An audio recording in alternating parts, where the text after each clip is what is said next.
Hello friends, welcome to my YouTube channel. Friends, यदि आप Delhi government को अपने गुड्स या सर्विसेज की सप्लाई करना चाहते हैं, या दूसरे वर्ड में बोले कि आप दिल्ली गवर्नमेंट के टेंडर भरना चाहते हैं, तो इसका क्या प्रोसीजर है, उसके लिए क्या क्या स्टेप लेने पड़ेंगे, तो इन्हीं सब बातों को हम इस वीडियो में जानेंगे। फ्रेंड्स, यदि आप दिल्ली गवर्नमेंट को एज ए वेंडर अपने गुड्स और सर्विसेज की सप्लाई करना चाहते हैं, सबसे पहले आपको दिल्ली गवर्नमेंट के पोर्टल पे सबसे पहले रजिस्ट्रेशन कराना पड़ेगा, अपने आप को रजिस्टर्ड करना पड़ेगा एज ए वेंडर। उसके बाद ही आप दिल्ली गवर्नमेंट के जो भी टेंडर निकलते हैं तो उन टेंडरों को आप भर सकते हैं। इस पोर्टल पर दिल्ली गवर्नमेंट के लगभग 36 डिपार्टमेंट्स के टेंडर जो हैं पब्लिश होते हैं। उनके गुड्स और सर्विसेज रिलेटेड जो भी टेंडर होते हैं वो इसी पोर्टल पर पब्लिश होते हैं। यहाँ तक कि दिल्ली गवर्नमेंट ने अपने जो इलेक्ट्रिक बसेस और लिकर शॉप के जो टेंडर पब्लिश किए थे वो भी इसी पोर्टल पे किए थे।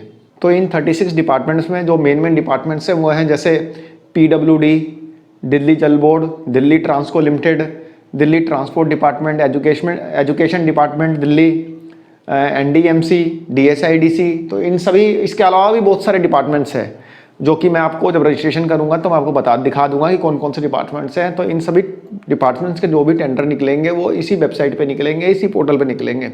तो फ्रेंड्स, इसके रजिस्ट्रेशन के लिए जो जो रिक्वायरमेंट्स है वो मैं यहाँ पे बता देता हूँ। फ्रेंड्स, सबसे पहले तो आपके पास आपका GST नंबर होना चाहिए। सेकेंड जो चीज़ होनी चाहिए वो आपके पास DSC होना चाहिए। DSC क्लास 3 का DSC आपके पास होना चाहिए। क्लास 3 के DSC के बारे में ऑलरेडी मैं कई वीडियोज़ में बता चुका हूँ। आपने, यदि आपको नहीं पता कि क्लास 3 का DSC कहाँ से बनेगा, कैसे बनेगा, इन सभी चीज़ों को मैं ऑलरेडी रेलवे के टेंडर जो भरने से रिलेटेड जो वीडियो था उसमें आपको बता चुका हूँ, तो कि कैसे आपका क्लास 3 का DSC बनेगा। क्लास 3 का DSC चाहिए, GST सर्टिफिकेट चाहिए यानी GST नंबर चाहिए। तीसरी बात, जो सबसे बड़ी बात इसमें है, इसमें रजिस्ट्रेशन की फ़ीस लगती है। नॉर्मली आप कोई भी टेंडर के लिए रजिस्ट्रेशन करते हैं, कोई भी टेंडर की वेबसाइट पर रजिस्ट्रेशन करते हैं तो उसकी फ़ीस नहीं होती। बट दिल्ली गवर्नमेंट में यदि आप टेंडर के लिए एज ए वेंडर अपने आप को रजिस्टर्ड करते हैं तो उसके लिए फ़ीस लगेगी। तो फ्रेंड्स, ये फ़ीस जो है 7000 रुपीज़ है। 7000 प्लस GST अमाउंट जो भी रहेगा 18%, तो 7000 प्लस 18% GST इसकी फ़ीस लगेगी। बट इसका क्या है, यदि आप फ़ीस एक बार जमा कर देते हैं तो 1 साल तक दिल्ली गवर्नमेंट के किसी भी डिपार्टमेंट में जो भी टेंडर पब्लिश होंगे उन टेंडर्स को भरने के लिए, जो टेंडर्स को परचेज करते हैं ना, टेंडर फीस जो होती है वो फीस नहीं लगेगी। यदि आपने one time 7000 plus GST amount यदि आप पे कर देते हैं तो जो भी टेंडर आप भरेंगे उसकी फ़ीस नहीं लगेगी। हाँ, EMD अमाउंट अलग बात है। EMD अमाउंट जो है टेंडर टू टेंडर वेरी करेगा, किस टेंडर पे कितना लगेगा, किस टेंडर पे कितना लगेगा, ये तो टेंडर में लिखा रहता है। बट टेंडर की जो कॉस्ट होगी वो नहीं लगेगी। तो फ्रेंड्स, ज़्यादा देर ना करते हैं, वे चलते हैं अपनी कंप्यूटर स्क्रीन की तरफ और मैं आपको रजिस्ट्रेशन करना सिखाता हूँ और पोर्टल बताऊँगा कि कौन सा पोर्टल है जिसपे आप रजिस्ट्रेशन कराएंगे तो दिल्ली गवर्नमेंट से रिलेटेड जो भी टेंडर्स होंगे वो टेंडर्स आप भर सकते हैं। तो फ्रेंड्स, चलते हैं अपनी कंप्यूटर स्क्रीन पे। तो फ्रेंड्स, हम अपनी कंप्यूटर स्क्रीन पे आ गए हैं। गूगल में सर्च करेंगे हम ई-प्रोक्योरमेंट दिल्ली, और जो सबसे पहला लिंक आएगा उस लिंक पे क्लिक करके अपने पोर्टल पे पहुँचेंगे। ये देखिए, दिल्ली गवर्नमेंट का टेंडर से रिलेटेड जो पोर्टल है ई-प्रोक्योरमेंट दिल्ली का, वो ओपन हो चुका है। इसमें जो लेटेस्ट टेंडर है वो भी आपको दिख रहे हैं और जो कोरिजेंडम है वो भी दिख रहे हैं। बाकी टेंडर से रिलेटेड जो भी देखना होगा तो टेंडर बाय ऑर्गेनाइजेशन हम देख लेते हैं। ये दिल्ली गवर्नमेंट के सारे विभाग हैं जो जो टेंडर इस वेबसाइट के थ्रू पब्लिश कर रहे हैं।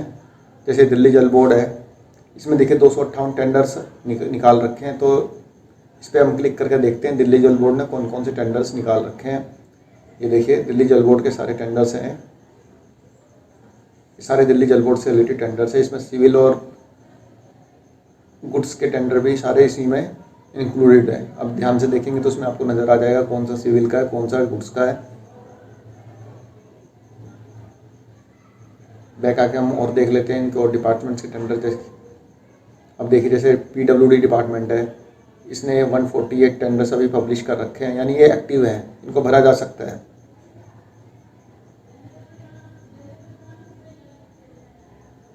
तो इस तरह से आपने देखा कि टेंडर्स जो निकले हुए हैं। बट इसको भरने के लिए सबसे पहले हमें इस पर रजिस्ट्रेशन करना होगा।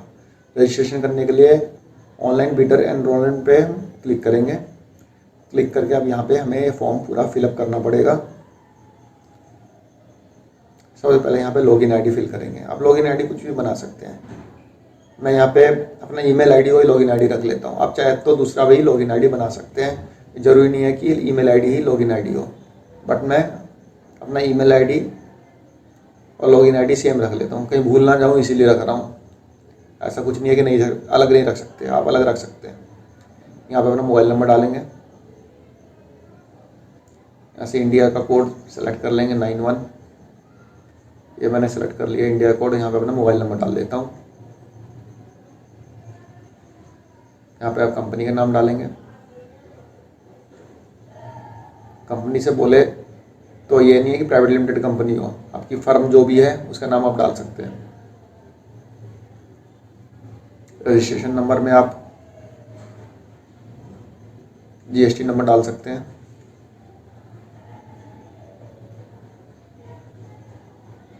यहाँ पे अपना कंप्लीट एड्रेस डाल देंगे फर्म का।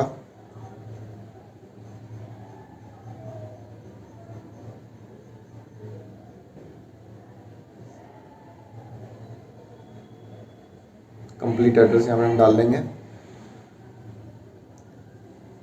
यहाँ पे पार्टनर और डायरेक्टर का नाम डालना है। यदि प्रोप्राइटरशिप फॉर्म है तो ज़रूरी नहीं है डालना। यदि प्राइवेट लिमिटेड या पार्टनरशिप फर्म है तभी आपको डायरेक्टर या पार्टनर का नाम डालना है। सिटी डाल देंगे, कौन से शहर में आपकी फर्म है, स्टेट डाल देंगे, पोस्टल कोड डाल देंगे, अपना पैन नंबर या टैन नंबर जो भी है वो डाल देंगे। यहाँ पे एनरोलमेंट या एस्टेब्लिशमेंट ईयर, यानी ये आपकी फर्म कब एस्टेब्लिश हुई थी वो ईयर डाल देंगे। यहाँ से सिलेक्ट करेंगे ड्रॉप डाउन लिस्ट से, ये मैंने डाल दिया है। नेचर ऑफ बिजनेस, क्या काम करते हैं, तो मैन्युफैक्चरर है तो मैन्युफैक्चरर डाल दिया। अब जो भी काम करते हैं उस काम को यहाँ पे लिख देंगे। लीगल स्टेटस,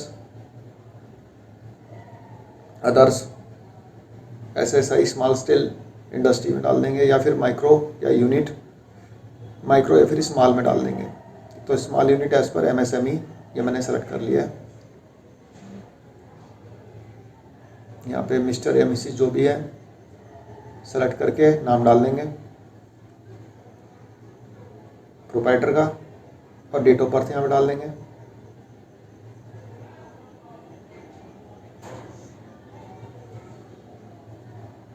ये सेलेक्ट करके यहाँ से ईयर और मंथ, डेट मैंने सेलेक्ट कर लिया, डेट ऑफ बर्थ।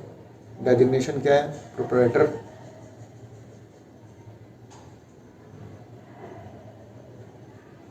यहाँ पे लैंडलाइन नंबर डालना है।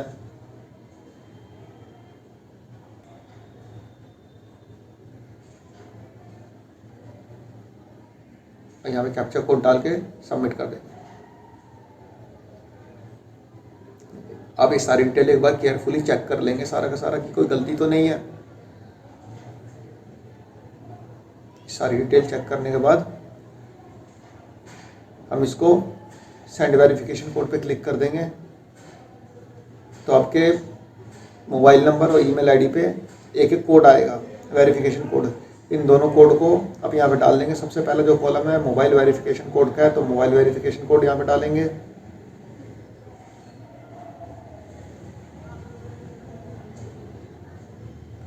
ये मैंने यहाँ पे मोबाइल वेरिफिकेशन कोड डाल रहा हूँ।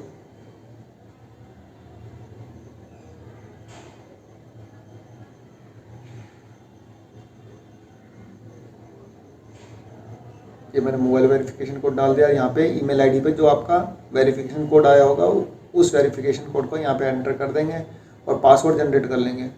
पासवर्ड जो है आप कुछ भी रख सकते हैं, बट उसमें ध्यान रखिएगा कि ये कैपिटल लेटर हो और स्मॉल लेटर हो, न्यूमेरिकल हो और कोई स्पेशल साइन हो। स्पेशल कैरेक्टर से मतलब हो, जैसे @ हैश, ये सब डालने होंगे। और यहाँ पे कैप्चा कोड डाल के सबमिट कर देंगे। देखिए पासवर्ड जनरेट हो गया। और अब आप इसमें लॉगिन कर सकते हैं। होम पेज पे चले जाता हूँ मैं, और यहाँ पे क्लिक हियर टू लॉगिन, यहाँ पे अपना लॉगिन आईडी डाल लेंगे। मेरा तो लॉगिन आईडी मेरा ईमेल आईडी था, तो मैं अपना ईमेल आईडी डाल के और पासवर्ड जो मैंने जनरेट किया था, जो भी बनाया था, उस पासवर्ड को डाल के यहाँ पे कैप्चा कोड डाल के मैं प्रोसीड करूँगा। इसको मैं प्रोसीड करता हूँ। ये देखिए मैं अपने अकाउंट में लॉगिन कर चुका हूँ। अब मुझे यहाँ पे डीएससी को रजिस्टर्ड करना होगा, यानी डीएससी को एनरोल करना पड़ेगा इसमें। ये साइनिंग सर्टिफिकेट में मैं क्लिक करता हूँ।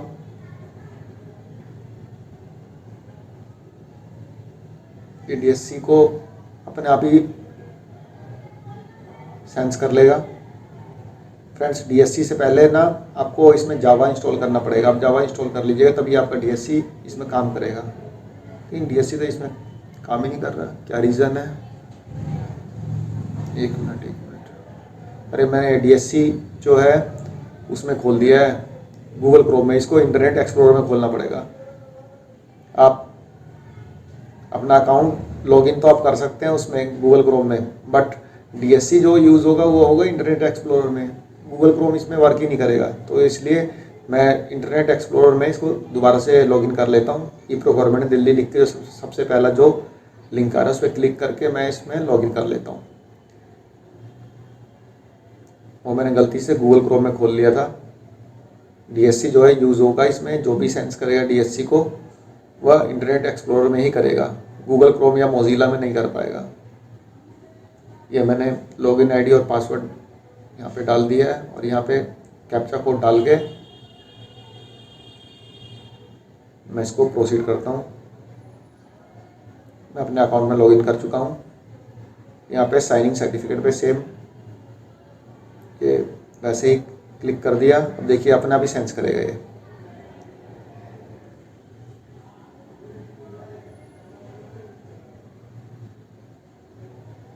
ये देखिए जावा रन हुआ आपका।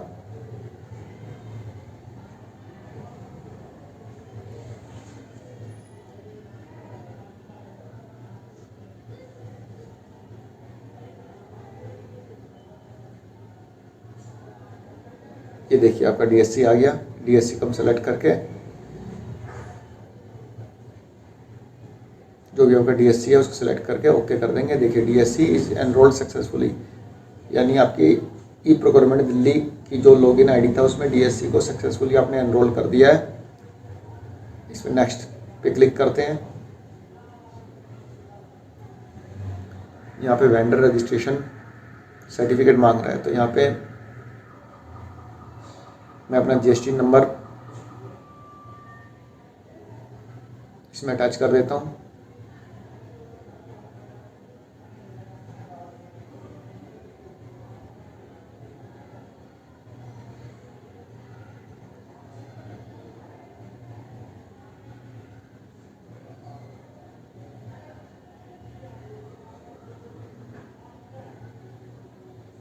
यहाँ पे अपना जीएसटी नंबर को मैं सेलेक्ट करके इसको अपलोड करूँगा। पहले इसको डिजिटली साइन करना पड़ेगा।